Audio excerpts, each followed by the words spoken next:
जन्माष्टमी हिंदुओं का त्योहार है और यह त्योहार भगवान श्री कृष्ण के जन्म से जुड़े हैं। श्री कृष्ण के जन्म की खुशियों के रूप में जन्माष्टमी का त्योहार मनाया जाता है। इस दिन सभी भक्त भगवान के जन्म के उत्सव में व्रत रखते हैं। इस त्योहार का मुख्य महत्व जिस तरह से नेक नियत को प्रोत्साहित करना है, ठीक उसी तरह से बुरी इच्छा को हतोत्साहित करना है।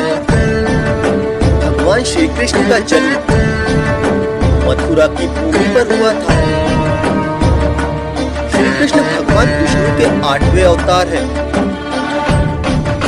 धरती पर उनके जन्म का मकसद अधर्म और अन्याय को खत्म करना था। देवताओं में भगवान श्री हरि के अवतार भगवान श्री कृष्ण हैं, जिन्होंने अपने जीवन के हर पड़ाव में अलग अलग लीलाएं दिखाई। भगवान श्री कृष्ण का पूरा बचपन उनकी अद्भुत लीलाओं से भरा पड़ा है।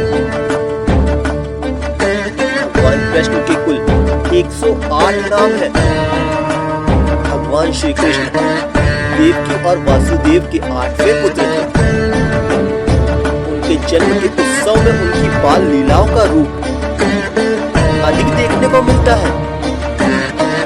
उनकी युवा अवस्था की भी कई अद्भुत कहानी प्रसिद्ध है। कभी वह एक राजा के रूप में गरीबों के मसीहा बनकर सामने आते हैं, तो कभी भगवान के रूप में भक्तों के पालनहार बनते हैं।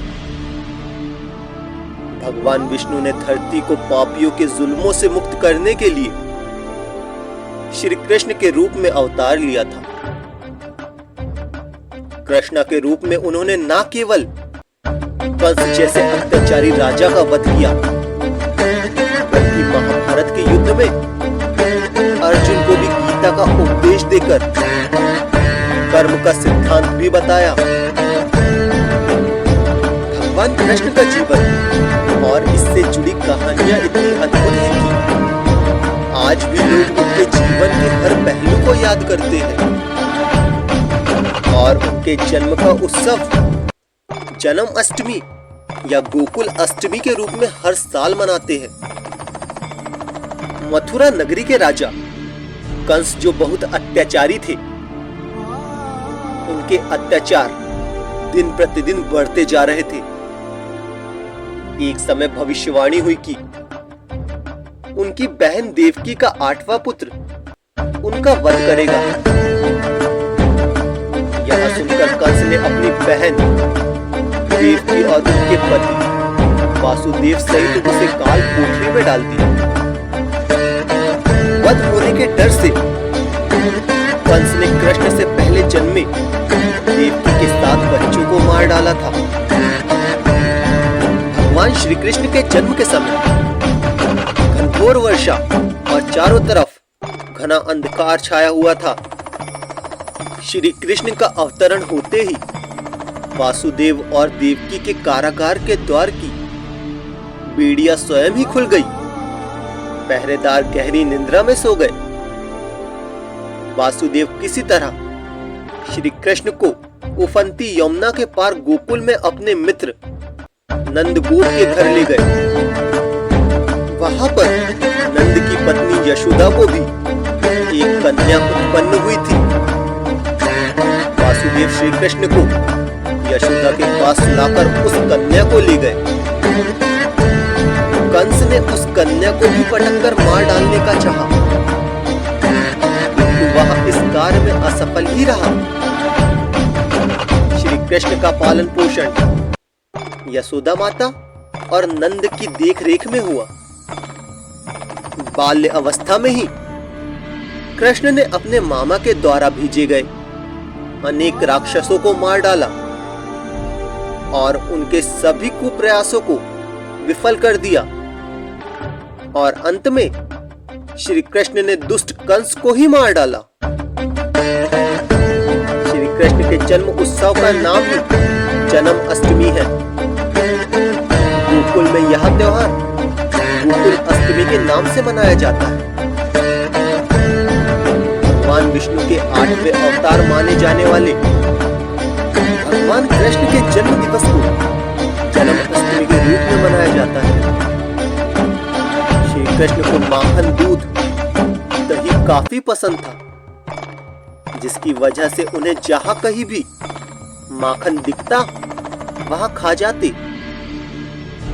इसीलिए वृंदावन में महिलाओं ने माखन की मटकी को ऊंचाई पर लटकाना शुरू कर दिया, जिससे कि श्री कृष्ण का हाथ वहां तक नहीं पहुंच सके। लेकिन नटखट श्री कृष्ण ने अपने दोस्तों के साथ मिलकर योजना बनाई और साथ मिलकर ऊंचाई लटकाकर रखा मटकी से दही और माखन चुरा लिया। वहीं से प्रेरित होकर दही हांडी शुरू हुआ। भगवान कृष्ण का जन्म उत्सव पारंपरिक तौर तरीके से पूरे देश में मनाया जाता है। ऐसा माना जाता है कि इस दिन उपवास रखने से मनुष्य का शरीर पापों से मुक्त हो जाता है। जन्म अष्टमी के दिन मंदिर से झांकियां सजाई जाती है और इस दिन भगवान श्री कृष्ण को झूला झुलाया जाता है। कुछ लोग पेड़ों पर झूले बांधकर झूलते हैं, क्योंकि अपने बचपन में कृष्ण जी झूला झूलना बेहद पसंद करते थे। भगवान श्री कृष्ण माखन, दही और दूध से बनी चीजों को खाना पसंद करते थे। इसीलिए जन्म अष्टमी के दिन विभिन्न मीठे व्यंजन बनाए जाते हैं। देश के कई भागों में जन्म अष्टमी के दिन मटकी फोड़ने का कार्यक्रम भी आयोजित किया जाता है, जिसमें मटका फोड़ा जाता है। जन्म अष्टमी पर्व की पहचान बन चुकी दही हांडी या मटकी फोड़ने की रस्म भक्तों के दिलों में भगवान श्री कृष्ण की यादों को ताजा करती है। इस दिन भजन कीर्तन करके उत्सव मनाया जाता है। इस दिन कृष्ण और गोपियों की रास लीला का नाटकीय रूपांतर प्रदर्शित किया जाता है। जन्माष्टमी करने वाले भक्त रात के 12 बजे तक व्रत रखते हैं। रात को 12 बजे शंख तथा घंटों की आवाज से श्री कृष्ण के जन्म की खबर चारों दिशाओं में गूंज उठती है। फिर भगवान श्री कृष्ण जी की आरती उतारी जाती है और प्रसाद वितरण किया जाता है। मुश्किल नहीं है कुछ दुनिया में, तू जरा हिम्मत तो कर, ख्वाब बदलेंगे हकीकत में, तू जरा कोशिश तो कर।